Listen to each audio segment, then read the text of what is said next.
शब्दा वाचून कळले सारे, शब्दांच्या पलीकडले.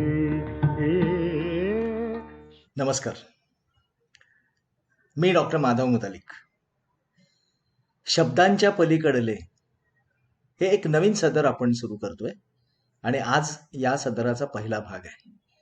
शब्दांच्या पलीकडले म्हणजे कवितेचा जन्म कसा होतो हे सांगणारं सदर.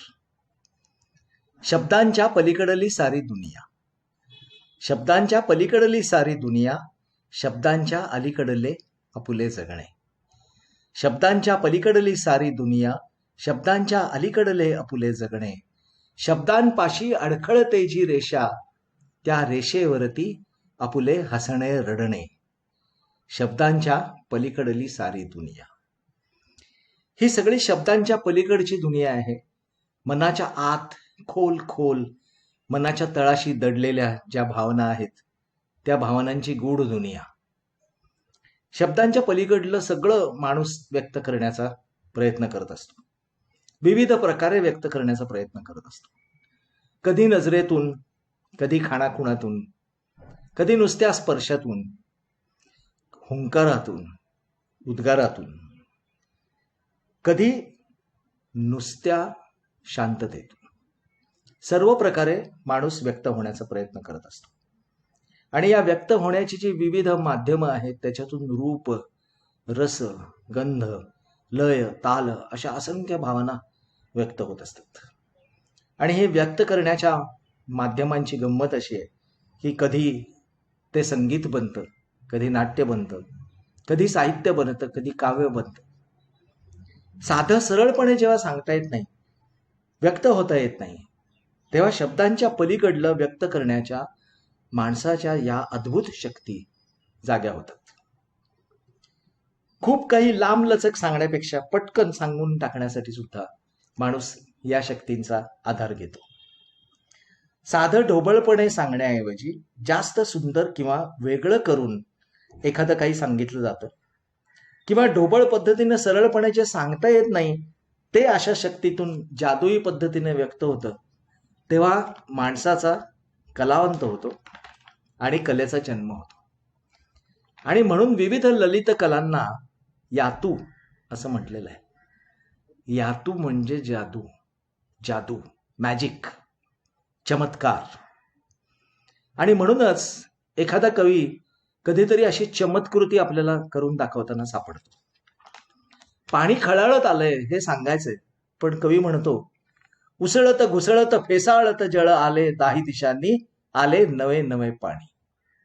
उसळत घुसळत फेसाळत जळ आले दाही दिशांनी, आले नवे नवे पाणी.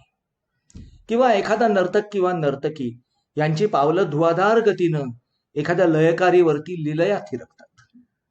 एखादा गायक स्वतःभोवती मस्त नाचल्यासारखा गात असतो आणि मग उंच उंच ताना घेत हळूच अलगद समयवर येतो.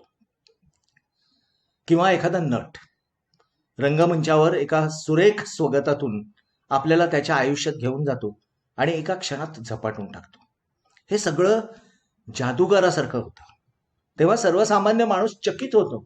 डिंगमूड होऊन सर्वसामान्य माणूस पाहत राहतो, चक्रावून जातो. जणू काही तानसेनानं दीपराग आळवून दिवे लावून दाखवावेत अशा क्षणी माणूस जसा चक्रावून जाईल तसा सर्वसामान्य माणूस चक्रावून जातो. कारण सर्वसामान्य माणसाला रागदारी एखाद्या वेळेस कळणार नाही, एखादी स्वरमालिका त्याला कळणार नाही, एखादं अवघड चित्र असेल त्या चित्राच्या मागचा अर्थ कळणार नाही, वाद्यसंगीत त्याला कळणार नाही. या सगळ्या सर्व माध्यमांमध्ये व्यक्त होण्याकरता अतिशय सोपं माध्यम म्हणजे शब्द. कारण हे सर्वसामान्य माणसाला समजणारे असतात आणि सांगणाऱ्यालाही सोपे. आणि म्हणून या सगळ्या अवघड माध्यमांच्या ऐवजी शब्द हे माध्यम त्यातल्या त्यात कळायला सोपं असल्यामुळं गंमत अशी होते की शब्दांच्या पलीकडलं सांगण्यासाठी पुन्हा शब्दांचाच आधार घेतला जातो. शब्दामधून व्यक्त होण्यासाठी जी विविध माध्यमं वापरली जातात, त्यात कविता, कथा, लेख, संवाद, कादंबरी, नाटक अशा विविध पद्धतींनी कलावंत व्यक्त होतो. शब्दांच्या माध्यमातून व्यक्त होणाऱ्या या सगळ्या अभिजात सहज कला समजल्या जातात. या सगळ्यांमध्ये कमीत कमी शब्दात व्यक्त होणारी असते ती कविता. एखादी कथा, कादंबरी, नाटक लिहिण्यासाठी 200, 300, 500, 400, 1000 इतके तरी शब्द वापरावे लागतात. या सगळ्यांच्या तुलनेत कवितेचं वैशिष्ट्य असं की ती अल्पाक्षरी असते. 15, 20, 30, 40 शब्दामध्ये कविता चमत्कार घडवते. इतक्या कमी शब्दात कधी कधी आयुष्याची गोष्ट सांगून जाते किंवा आयुष्यात आलेला एखादा चटका लावणारा अनुभव सांगून जाते. कुसुमाग्रजांची कविता आठवत असेल आपल्याला, कणा.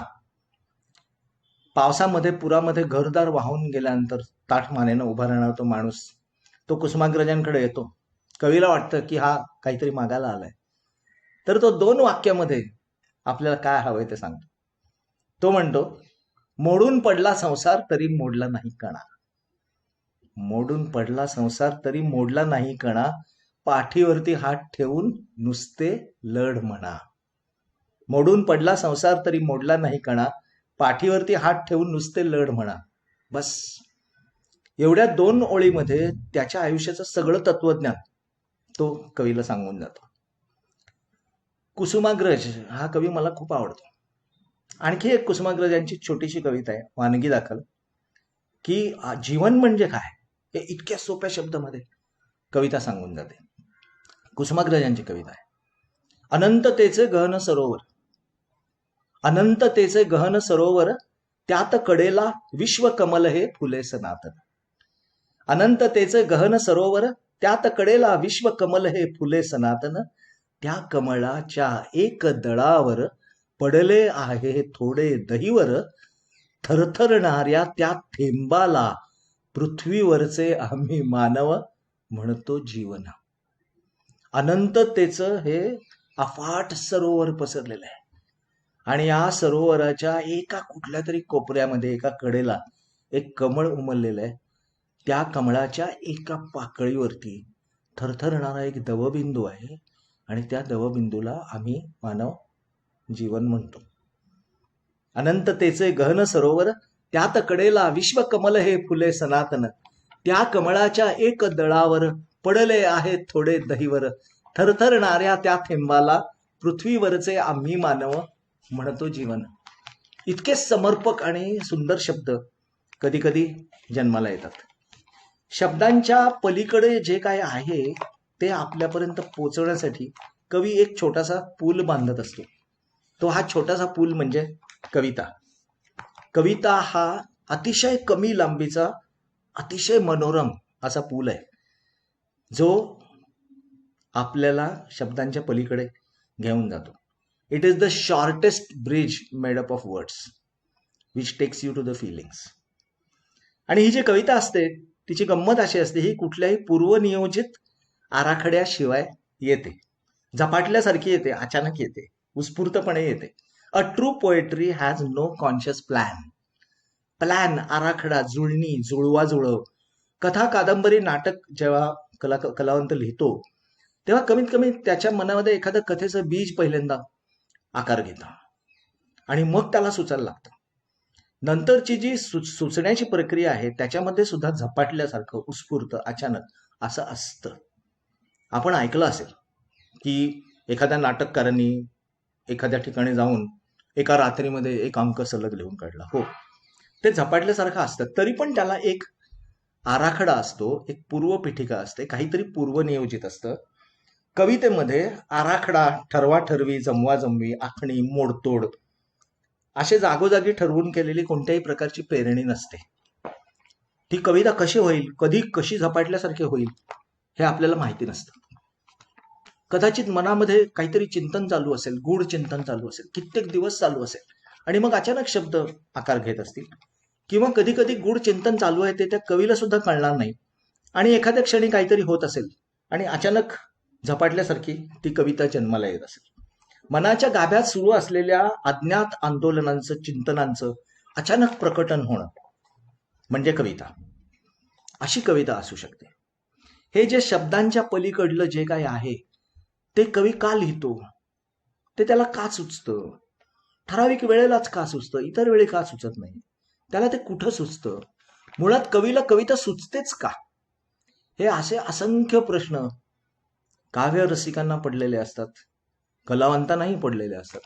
तसेच हे प्रश्न शास्त्रज्ञांनाही पडले, मानसशास्त्रज्ञांनाही पडले. सिग्मंड फ्रॉइड नावाचा प्रख्यात मानसशास्त्रज्ञ आहे, त्यानं देखील हे कोडं उलगडण्याचा प्रयत्न केला. विविध प्रयोगांच्या आधारे सिग्मंड फ्रॉइडनं काही मूलभूत आणि मजेशीर असे सिद्धांत मांडले आपल्या मनाविषयी. आणि शब्दांच्या पलीकडचं जे आहे ते शब्दांच्या अलीकडं कसं येतं, ते का कवीला सुचतं, कसं सुचतं, कधी सुचतं, त्याच्या मागे काय दडलेलं असतं, याचा शोध घेण्याचा त्यानं प्रयत्न केला. सिग्मंड फ्रॉइडनंच नाही, कित्येक मानसशास्त्रज्ञांनी याचा शोध घेण्याचा प्रयत्न केला. शब्दांच्या पलीकडले हे जे आपण आज सदर चालू केलेलं आहे, त्यातला आज हा पहिला भाग संपला. हे जे काही कवितेचं मानसशास्त्र आहे आणि शास्त्रज्ञांना आणि वैज्ञानिकांना आणि कलावंतांना ह्याच्यातून काय काय त्यांच्या हाती गवसलं, काय काय त्यांना सापडलं, हे आपण पुढच्या भागामध्ये पाहूया. मी डॉक्टर माधव मुतालिक. आज हा पहिला भाग आपण ऐकलात म्हणून आपले आभार मानतो आणि मला खात्री आहे आपल्याला उत्कंठा असेल दुसरा भाग पाहण्याची. धन्यवाद.